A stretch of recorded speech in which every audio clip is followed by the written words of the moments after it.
नमस्कार। सुबह के 8 बज चुके हैं और वक्त हो चला है टॉप एजेंडे का। मैं हूं आपके साथ ऋतु तिवारी पोखरियाल। बुलेटिन की शुरुआत करेंगे। सुप्रीम कोर्ट में आज संविधान सभा समारोह है। पीएम संविधान सभा समारोह को संबोधित करेंगे। आज संविधान दिवस पर कार्यक्रम का आयोजन किया जा रहा है। प्रधानमंत्री मोदी संविधान सभा को संबोधित करते हुए नजर आएंगे। केंद्रीय कानून मंत्री किरण रिजिजू भी इस दौरान मौजूद होंगे। तो आपको बता दें कि आज संविधान दिवस है और इस मौके पर पूरे देश में तमाम कार्यक्रमों का आयोजन किया जा रहा है और इसी को देखते हुए सुप्रीम कोर्ट में संविधान सभा का आयोजन किया गया है, जिसे संबोधित करते हुए प्रधानमंत्री नरेंद्र मोदी नजर आएंगे। तो वहीं केंद्रीय कानून मंत्री किरण रिजिजू भी इस दौरान मौजूद होंगे। तो सुप्रीम कोर्ट में इस खास कार्यक्रम संविधान सभा का आयोजन, तो पीएम संविधान सभा को संबोधित करेंगे।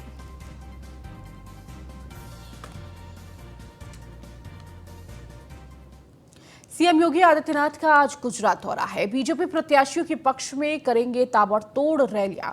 आज 3 रैलियों और एक रोड शो में सीएम योगी शामिल होंगे। गुजरात के सोमनाथ मंदिर में दर्शन करेंगे सीएम योगी। सोमनाथ, गरियागर और सावरकुंडला विधानसभा में रैली करते हुए नजर आएंगे। तो हार्दिक पटेल के लिए रोड शो भी करेंगे सीएम योगी।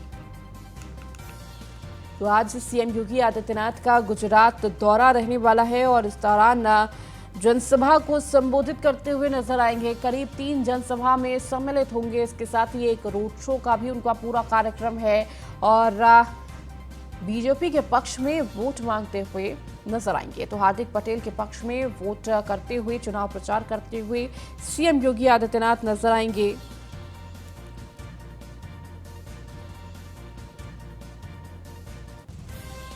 तो minute to minute CM Yogi Adityanath का क्या कुछ कार्यक्रम है वो भी आपको बता देते हैं। सुबह 11 बजे गिरी सोमनाथ पहुंचेंगे सीएम। तो सुबह 11:10 पर सोमनाथ मंदिर में दर्शन पूजन करेंगे। 11:35 पर जनसभा को संबोधित करेंगे। इसके बाद 1:15 पर भावनगर में जनसभा को सीएम योगी संबोधित करेंगे। 2:30 बजे अमरेली में जनसभा को संबोधित करेंगे। 4:30 बजे विरामगम विधानसभा में रोड शो करते हुए नजर आएंगे। और अधिक जानकारी के साथ हमारे संवाददाता नीलेश चौहान हमारे साथ जुड़ चुके हैं। नीलेश, आज सीएम योगी आदित्यनाथ का ताबड़तोड़ गुजरात के दौरान चुनाव प्रचार रहने वाला है। 3 जनसभा है, एक रोड शो है और देखिए अब गुजरात का जो रण है वो आखिरी चरण में पहुंच रहा है। चुनाव प्रचार आखिरी चरण में पहुंच रहा है और लगातार सीएम योगी आदित्यनाथ को देखें तो शुरू से ही चुनाव प्रचार पे करते हुए नजर आ रहे हैं। बीजेपी के पक्ष में वोट मांगते हुए नजर आ रहे हैं। देखिए, बिल्कुल योगी आदित्यनाथ की अगर हम बात करें तो उत्तर प्रदेश के मुख्यमंत्री होने के साथ साथ भारतीय जनता पार्टी के स्टार प्रचारकों में से एक हैं।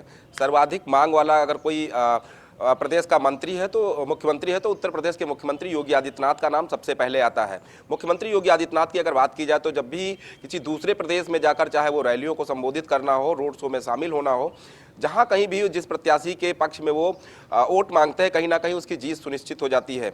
मुख्यमंत्री योगी आदित्यनाथ की बात की जाए तो फायर ब्रांड नेता माने जाते हैं। ऐसे में जब वो गुजरात में 3 जनसभाओं को संबोधित करेंगे, साथ ही एक रोड शो में शामिल होंगे, तो कहीं ना कहीं गुजरात में उस समय का माहौल देखने को मिलेगा। इससे पहले जब योगी आदित्यनाथ गुजरात गए थे और एक जनसभा को संबोधित करने गए थे, तो उससे पहले वहां पर जनसभा में मौजूद लोगों ने देखो देखो कौन आया, शेर आया का नारा लगाकर योगी आदित्यनाथ का जो है अभिवादन किया था। योगी आदित्यनाथ के आज के कार्यक्रमों की बात करें तो सबसे पहले वो सोमनाथ मंदिर जाएंगे, जहां पर वो पूजा अर्चना करेंगे और पूजा अर्चना करने के बाद भारतीय जनता पार्टी के जो प्रत्याशी हैं उनके समर्थन में 3 रैलियों को संबोधित करेंगे, उसके 3 जनसभाओं को संबोधित करेंगे। उसके बाद हार्दिक पटेल के समर्थन में एक रोड शो भी करेंगे। तो कहीं ना कहीं मुख्यमंत्री योगी आदित्यनाथ का गुजरात में ताबड़तोड़ दौरा चल रहा है। अगर गुजरात चुनाव की बात करें तो 1 और 5 दिसंबर को वोटिंग होनी है। उससे पहले योगी आदित्यनाथ की जिस तरीके से गुजरात में मांग बढ़ी है, खासतौर पर उन विधानसभा सीटों पर जहां पर हिंदी भाषी लोग अधिकांश संख्या में रहते हैं, ऐसे में जब योगी आदित्यनाथ वहां पर भारतीय जनता पार्टी के प्रत्याशियों के पक्ष में मतदान की अपील करेंगे, तो कहीं ना कहीं उनकी जो जीत है वो सुनिश्चित होती दिखाई देगी। योगी आदित्यनाथ की बात करें तो योगी आदित्यनाथ लगातार जो है उत्तर प्रदेश के बाहर जब भी कहीं किसी प्रदेश में चुनाव होता है तो सर्वाधिक मांग वाले नेताओं की सूची में सबसे पहले नाम उन्हीं का आता है। तो ऐसे में वो उत्तर प्रदेश के मुख्यमंत्री होने के साथ साथ भारतीय जनता पार्टी के सबसे लोकप्रिय स्टार प्रचारकों में से एक गिने जाते हैं। आज जब वो गुजरात में रहेंगे तो गुजरात का माहौल देखने लायक होगा। बिल्कुल नीलेश, और देखिए नीलेश, जिस तरह से सीएम योगी आदित्यनाथ के अगर चुनाव प्रचार का जिक्र किया जाए गुजरात में, कोशिश बीजेपी के द्वारा ये की जा रही है कि जो सीटें, जो विधानसभा बीजेपी से थोड़ी कमजोर है, जहां पर बीजेपी अभी कमल नहीं खिला सकी है, उन स्थानों पर सीएम योगी आदित्यनाथ को उतारा जाए, चुनाव प्रचार कराया जाए, ताकि वहां पर भी बीजेपी की जो स्थिति है वो मजबूत हो सके। कहीं ना कहीं देखिए एक जो छवि है सीएम योगी आदित्यनाथ की, वो छवि पेश करने की कोशिश की जा रही है गुजरात में। कहा जाता है गुजरात मॉडल, दिल्ली मॉडल और अब योगी मॉडल सबसे ज्यादा फेमस है।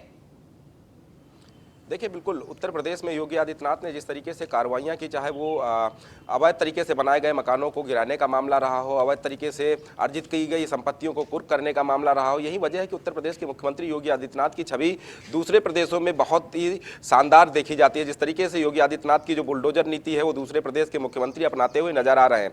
उसी को देखते हुए अगर हम गुजरात चुनाव की बात करें तो गुजरात चुनाव में भारतीय जनता पार्टी के उन प्रत्याशियों के पक्ष में योगी आदित्यनाथ वोट मांगते हुए नजर आ रहे हैं जहां पर प्रत्याशी थोड़ा भी कमजोर नजर आ रहे हैं। कहीं ना कहीं योगी आदित्यनाथ अगर उन प्रत्याशियों के पक्ष में वहां पर वोट मांगते हुए नजर आएंगे और अपील करते हुए नजर आएंगे तो जाहिर सी बात है उन प्रत्याशियों की जमीनी स्तर पर जो है मजबूती बढ़ जाएगी। ऐसे में योगी आदित्यनाथ की जो लोकप्रियता है वो उत्तर प्रदेश के साथ साथ देश भर में लगातार बढ़ती जा रही है और खासतौर पर अगर हम सोशल मीडिया और विदेशों में इनकी लोकप्रियता की बात करें तो नंबर 1 पर काबिज नजर आते हैं। जिस तरीके से लगातार उनको सोशल मीडिया पर समर्थन मिलता है, लोग कमेंट करते हैं कि योगी आदित्यनाथ की जो बुलडोजर नीति है उसके तहत उत्तर प्रदेश में बड़े पैमाने पर विकास किया गया। खासतौर पर उन माफियाओं के ऊपर कार्रवाई की गई जिनके ऊपर कभी कार्रवाई करने की हिमाकत किसी भी सरकार और किसी भी मुख्यमंत्री ने नहीं की। हालांकि तमाम ऐसे माफिया हैं जो कोर्ट जाते हुए कई बार ये कह चुके हैं कि उत्तर प्रदेश के मुख्यमंत्री योगी आदित्यनाथ जो है काफ़ी ईमानदार हैं और वो उनके कार्यशैली को लेकर भी उन्होंने प्रशंसा की है। ये माफियाओं की तरफ से ऐसे शब्द कहे जा रहे हैं तो कहीं ना कहीं उनकी लोकप्रियता, उनके द्वारा किए गए साहसिक कार्यों का नतीजा है कि उत्तर प्रदेश की जो विकास की दर है वो लगातार बढ़ रही है। उसी के तहत अगर हम दूसरे प्रदेशों से तुलना करें जहां पर मुख्यमंत्री योगी आदित्यनाथ प्रचार करने जाते हैं तो कहीं ना कहीं वहां की जनता को जब वो संबोधित करते हैं, उत्तर प्रदेश का मॉडल दिखाने की बात करते हैं तो कहीं ना कहीं जनता के मन में एक विश्वास आता है कि योगी आदित्यनाथ जिस प्रत्याशी के समर्थन में वोट की अपील कर रहे हैं, कहीं ना कहीं उसको जिताना इसलिए भी जरूरी हो जाता है क्योंकि योगी आदित्यनाथ वहां पर प्रचार करने के लिए आए हैं और योगी आदित्यनाथ की नीति उत्तर प्रदेश ही नहीं देश भर के जनता देखना पसंद करती है, जानना पसंद करती है। ऐसे में जब वो गुजरात चुनाव में लगातार प्रचार कर रहे हैं तो कहीं ना कहीं उन प्रत्याशियों को सीधा फायदा मिलने वाला है जो बूथ स्तर पर कहीं ना कहीं थोड़ा बहुत कमजोर नजर आ रहे थे। अब उनके पक्ष में जब योगी आदित्यनाथ वोट की अपील करेंगे, जनसभाओं को संबोधित करेंगे, रोड शो में मिल होंगे तो उन प्रत्याशियों की जो जीत की परसेंटेज है वो लगभग तय हो जाएगी। बिल्कुल नीलेश, और कहीं ना कहीं आज जो रैलियां रहने वाली है, रोड शो रहने वाला है, वो भी खास होने वाला है नीलेश।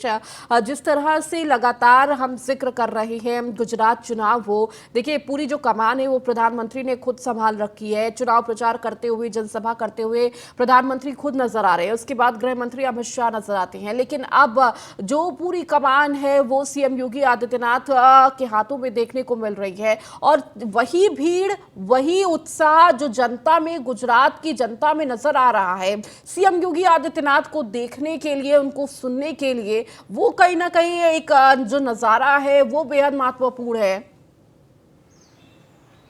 देखिए बिल्कुल, मुख्यमंत्री योगी आदित्यनाथ की अगर हम बात करें तो गुजरात में जिस तरीके से जन समर्थन उनको मिल रहा है, उनकी जनसभाओं में भारी भीड़ देखने को मिल रही है। प्रधानमंत्री एक और जनसभा कर रहे हैं, दूसरी ओर गृह मंत्री कर रहे हैं और उत्तर प्रदेश के योगी आदित्यनाथ जो कि मुख्यमंत्री हैं वो गुजरात में जब जनसभाएं करते हैं तो इन तीनों बड़े नेताओं की जो जनसभाएं हैं उनमें जो जनसैलाब देखने को मिलता है, जनता का जो समर्थन देखने को मिलता है, उससे ये अंदाजा जरूर लगाया जा सकता है कि उत्तर प्रदेश के मुख्यमंत्री योगी आदित्यनाथ की जो लोकप्रियता है वो उत्तर प्रदेश में ही नहीं बल्कि दूसरे प्रदेशों में बढ़ चढ़कर देखने को मिलती है। जिस तरीके से गुजरात में इससे पहले हमने उनकी कई जनसभाएं देखी जहां पर उन्होंने जनता को संबोधित करते हुए तमाम जो उत्तर प्रदेश में उनके द्वारा काम किए कानून व्यवस्था को लेकर बात हो या फिर विकास कार्य को लेकर बात हो, उत्तर प्रदेश की जनता के लिए कोरोना काल में व्यवस्थाओं को मुहैया कर एक बड़ा प्रदेश।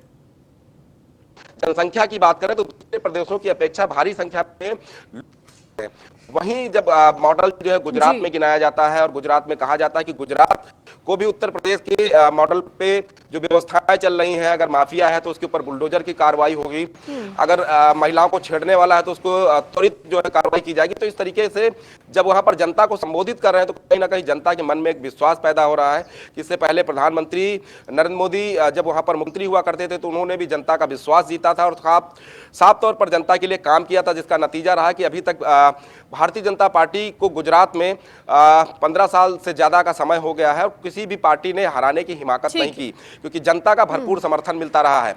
उसी के तहत अब अगर हम देखें तो कहीं ना कहीं मुख्यमंत्री योगी आदित्यनाथ की जो धुआंधार जनसभाएं हो रही हैं जिसमें उनको जन समर्थन मिल रहा है, तो उससे ये अंदाजा लगाया जा सकता है कि 1 और 5 दिसंबर को जब गुजरात में वोटिंग होगी तो कहीं ना कहीं वोटिंग से ही ये साफ हो जाएगा कि भारतीय जनता पार्टी की इससे पहले हुए चुनाव की अपेक्षा सीटें बढ़ने वाली हैं। ठीक है नीलेश, आप लगातार हमारे साथ जुड़े रहिए और भी खबरों पर आपसे अपडेट लूंगी।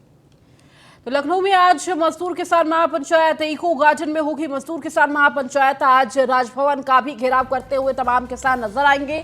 सरकार के वादा खिलाफी को लेकर किसान आंदोलित हैं तो अपनी समस्याओं मांगों का राज्यपाल को ज्ञापन भी सौंपेंगे। तो भाकियू प्रवक्ता राकेश टिकैत प्रदर्शन में होंगे शामिल। तो सुबह 11 बजे इको गार्डन में इकट्ठा होंगे किसान।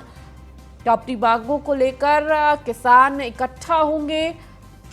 तो सरकार की वादा खिलाफी को लेकर किसानों का ये आंदोलन देखने को मिल रहा है। अपनी समस्याओं मांगों का राज्यपाल को ज्ञापन भी सौंपेंगे। तो भाकियू प्रवक्ता राकेश टिकैत प्रदर्शन में शामिल होंगे। करीब 11 बजे का वो वक्त होगा जब इको गार्डन में सभी किसान इकट्ठा होकर घेराव करते हुए आज नजर आएंगे। तो ये महापंचायत का आयोजन किया जा रहा है। तो इको गार्डन में मजदूर किसान महापंचायत का आयोजन है। तो राजभवन का घेराव करेंगे तमाम किसान। इसके साथ ही अपनी मांगों को लेकर अपनी समस्याओं को लेकर राज्यपाल को ज्ञापन भी सौंपेंगे।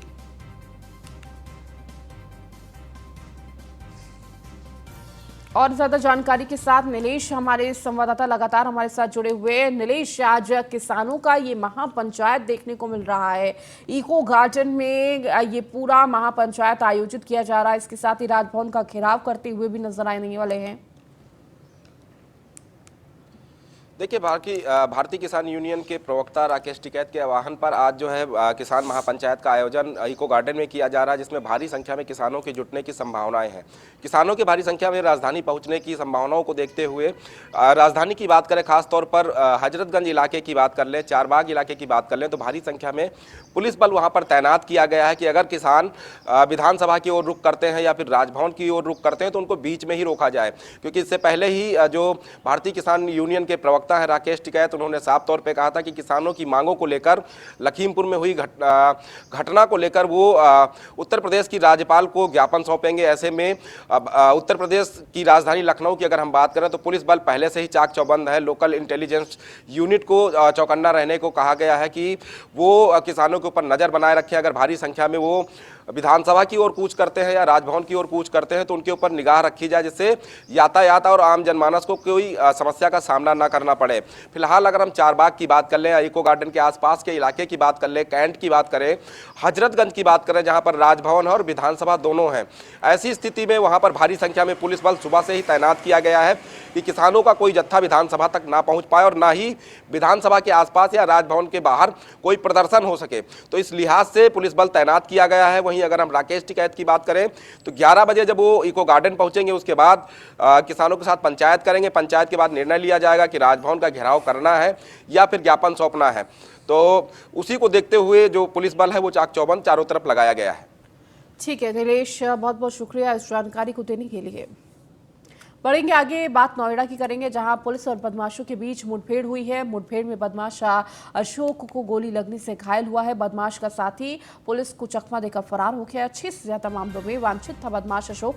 मौके से चोरी की बाइक, तमंचा और कारतूस बरामद हुआ है। तो पुलिस और बदमाशों के बीच ये मुठभेड़ देखने को मिली। मुठभेड़ में बदमाश अशोक को गोली लगने से घायल हो गया है। तो अशोक की गिरफ्तारी भी हुई है। तो काफी समय से वांछित चल रहा था ये आरोपी। तो इसके साथ ही बदमाश का साथी पुलिस को चकमा देकर फरार हो गया। आपको बता दें अशोक पर 6 से ज्यादा मामले दर्ज हैं और इसी को लेकर लगातार पुलिस अशोक की तलाश कर रही थी। मौके से चोरी की बाइक, तमंचा और कारतूस बरामद हुआ है।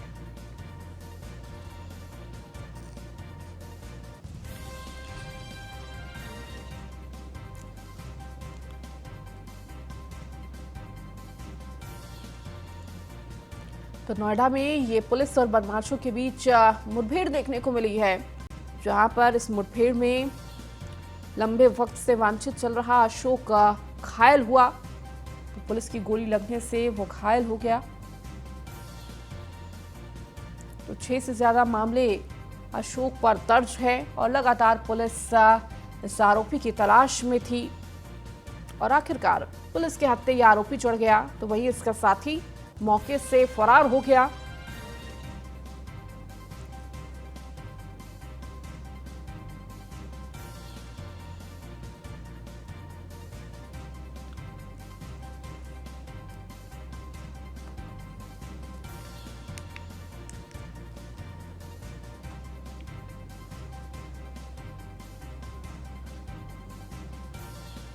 तो नोएडा से बड़ी खबर इस वक्त दे रहे हैं, जहां पुलिस और बदमाशों के बीच मुठभेड़ हो गई है और लंबे वक्त से वांछित चल रहा आरोपी अशोक की गिरफ्तारी हुई है। माना जा रहा है कि अशोक पर 6 से ज्यादा मामले दर्ज थे, जिसको लेकर लगातार पुलिस वांछित की तलाश कर रही थी और आखिरकार पुलिस के हत्थे ये आरोपी अशोक हाथ चढ़ गया। और आपको बता दें कि इसके साथ इसका साथी भी मौजूद था, जो मौके पर पुलिस को चकमा देकर फरार हो गया। और ज्यादा जानकारी के साथ हमारे ब्यूरो चीफ निशांत शर्मा हमारे साथ जुड़ चुके हैं। निशांत, लगातार पुलिस जो है एक के बाद एक एक्शन में नजर आ रही है, बदमाशों की गिरफ्तारी कर रही है और लंबे वक्त से वांछित चल रहा अशोक की भी गिरफ्तारी हुई है। देखिए, कहीं ना कहीं लगातार जो पुलिस है ऑपरेशन चला रही है, जिसमें देखते हुए पुलिस और बदमाशों के बीच ये मुठभेड़ हुई है। मुठभेड़ में जो साथी बदमाश था, जो लगातार लूटपाट की घटनाओं को अंजाम दिया करता था और कहीं ना कहीं पुलिस के लिए भी एक चुनौती बना हुआ था, वो साथी जो फरार चल रहा था। मुठभेड़ में ये लुटेरा पकड़ा गया है। इस पर लगभग आधा दर्जन से अधिक मुकदमे इसके खिलाफ दर्ज हैं और कहीं ना कहीं कई थाना क्षेत्रों में इसके ने इस घटना को अंजाम दिया था। इसके पास से मौके से कब्जे की एक चोरी की बाइक और एक तमंचा कारतूस भी बरामद हुए हैं। हालांकि जो इसका साथी था वो मौके का फायदा उठाकर फरार हो गया। जैसे ही पुलिस ने इसको रुकने का इशारा दिया था, तो पुलिस पर ही इसने उल्टी फायर कर दी। जवाबी फायरिंग में इसको गोली लगी है। इसको अस्पताल में भर्ती कराया गया। इसका और भी जो गैंग है, गैंग के उसकी तलाश की जा रही है, आपराधिक इतिहास की भी तलाश की जा रही है। पुलिस का कहना है कि जल्दी इसका जो साथी फरार हुआ उसे भी गिरफ्तार कर लिया जाए और कहीं ना कहीं ये देखा जाए, ये सेक्टर 168 के पास ये मुठभेड़ हुई, अशोक को गिरफ्तार किया गया। हालांकि जल्दी पुलिस का दावा है कि जल्दी साथियों को भी औरों को भी गिरफ्तार किया जाएगा। ठीक है, बहुत बहुत शुक्रिया निशांत इन तमाम जानकारियों को देने के लिए। बीजेपी के रामपुर जिला अध्यक्ष अभय कुमार गुप्ता से न्यूज वन इंडिया के हमारे संवाददाता फहीम खान ने खास बातचीत की है। 28 अक्टूबर को होने जा रहे डिप्टी सीएम केशव प्रसाद मौर्य के कार्यक्रम की तैयारी और उपचुनाव में जीत के मंत्र को लेकर बातचीत की और कहा कि रामपुर में 42 साल बाद पहली बार कमल खिलने जा रहा है। आजम खां के प्रत्याशी की करारी हार होगी और क्या कुछ कहा, आइए आपको सुनाते हैं। पार्टी हर वक्त चुनावी मोड में तैयार रहती है, ऐसा हम लगातार देखते चले आ रहे हैं। चाहे नगर निकाय का चुनाव हो, चाहे वो उपचुनाव चल रहा हो, जिस तरह की तैयारियां भारतीय जनता पार्टी की देखने को मिल रही हैं, उसमें नगर निकाय में भी भारतीय जनता पार्टी आगे दिखाई दे रही है। मैं बात करूं उपचुनाव के रामपुर की, तो यहाँ वीआईपी का जमावड़ा लग रहा है और जमावड़े में चाहे वो उप मुख्यमंत्री हो या फिर मुख्यमंत्री हो, उनके कार्यक्रम लग रहे हैं और उसकी क्या तैयारियां हैं। इसके लिए आज मेरे साथ जिलाध्यक्ष अभय कुमार गुप्ता मौजूद हैं। मैं उनसे पूरी जानकारी चाहूंगा कि 28 तारीख को उप मुख्यमंत्री का कार्यक्रम है, उसकी क्या तैयारी है। 28 तारीख में माननीय केशव प्रसाद मौर्य जी उप मुख्यमंत्री उत्तर प्रदेश का रामपुर रहने वाले हैं। जनसभा होगी, ये रामलीला मैदान में इसको स्थान को चुना गया है, किया है और नगर विधानसभा से एक बड़ी संख्या में वहाँ रहने वाले हैं, माननीय मुख्यमंत्री जी को सुनने वाले हैं, क्योंकि ये उपचुनाव हम जीतने की तरफ बढ़ गए हैं। निश्चित रूप से हम इस चुनाव को जीतेंगे। माननीय उप मुख्यमंत्री जी आकर हम लोगों का मार्गदर्शन करेंगे। नगर विधानसभा से एक बड़ी संख्या में उनको सुनने। अच्छा, मैं देख रहा हूँ अध्यक्ष जी कि मुस्लिमों का जमावड़ा लगातार आपकी तरफ बढ़ता चला जा रहा है, ये विश्वास है या दबाव है? कोई दबाव का काम नहीं है। आप देखें, भारतीय जनता पार्टी की दोनों सरकारें, चाहे केंद्र की सरकार रही हो, चाहे उत्तर प्रदेश की सरकार रही हो, उन्होंने किसी बिना भेदभाव के जो भी योजनाएं चलाई है, जो भी जनहितकारी योजनाएं चलाई है, चाहे आवास हो, चाहे उसमें उज्ज्वला योजना के तहत गैस का कनेक्शन हो, आयुष्मान कार्ड हो, चाहे आप कुछ भी किसान सम्मान निधि की बात हो, चाहे कोरोना काल में उन्होंने मदद की बात हो, महिलाओं के सम्मान की बात हो, निश्चित रूप से दोनों सरकारों ने बिना किसी भेदभाव के उनके घर तक वो सारी सुविधाएं पहुंचाने का काम किया है। तो आज विश्वास भारतीय जनता पार्टी के पक्ष में मुस्लिम समाज को हुआ है, जिसका जीता जागता उदाहरण आपने लोकसभा के चुनाव में भी देखा है। एक अच्छी संख्या में मुस्लिम समाज का वोट भारतीय जनता पार्टी को मिला था, कहीं उससे ज्यादा अब, क्योंकि उनको भी विश्वास जगा है भारतीय जनता पार्टी पर, ये देखकर कि निश्चित रूप से भारतीय जनता पार्टी उनके हित में काम कर रही है और हर समाज के हर तबके के हित में काम कर रही है। तो एक बड़ी संख्या में इस विधानसभा में मुस्लिम समाज का वोट हमें मिलने वाला है। अच्छा सर, देखने को मिल रहा है कि जिस तरह से आप लगातार भ्रमणशील हैं, आपके नेतृत्व में इस चुनाव को लड़ा जा रहा है, आप जिला अध्यक्ष हैं, आपकी जिम्मेदारियां कहीं ज्यादा बढ़ भी गई हैं, तो ये चुनाव किस तरफ जाता दिख रहा है आपको, आपके नजरिए से? मेरे नजरिए से भारतीय जनता पार्टी से बहुत अच्छे मार्जिन से चुनाव जीतने की तरफ बढ़ गई है, जा नहीं रही, बढ़ चुकी है। अब हम लोग केवल कितना मार्जिन आगे बढ़ा पाएंगे इस पर काम करते हैं। वहीं रामपुर का चुनाव जैसे जैसे नजदीक आ रहा है, वैसे वैसे नेताओं का जमावड़ा लगना शुरू हो गया है। तो वहीं बीजेपी के चुनाव को लेकर क्या कुछ तैयारियां हैं, इस पर बीजेपी प्रत्याशी आकाश कुमार सक्सेना के पिता पूर्व मंत्री शिव बहादुर सक्सेना ने हमारे संवाददाता फहीम खान से खास बातचीत की है। उन्होंने चुनाव को लेकर क्या कुछ कहा है, आइए आपको सुनाते हैं। उपचुनाव में इस वक्त दिलचस्प मोड़ आ चुके हैं। जिस तरह से लगातार भारतीय जनता पार्टी बढ़त बनाते हुए अपने साथ लोगों को शामिल कर रही है और उनका कारवा बढ़ रहा है।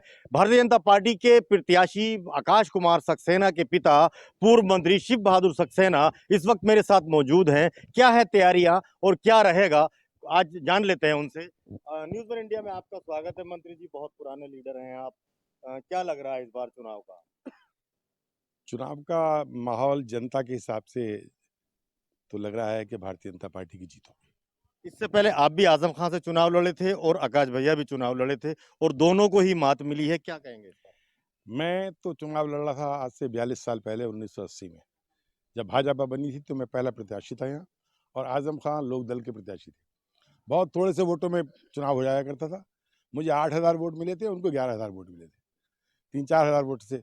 तो इस तरीके से फिर दूसरा भी लड़ा और फिर मैं स्वार्थ लड़ने लगा, और आकाश ने भी लड़ा है। अभी इस बार चुनाव दूसरे तरीके का है, जनता में उत्साह है और योगी जी और मोदी जी का करेज है। आप गुजरात के मॉडल को अपनाने की बात हर स्पीच में करते हैं, ऐसे में क्या मुस्लिम आपको वोट करेगा?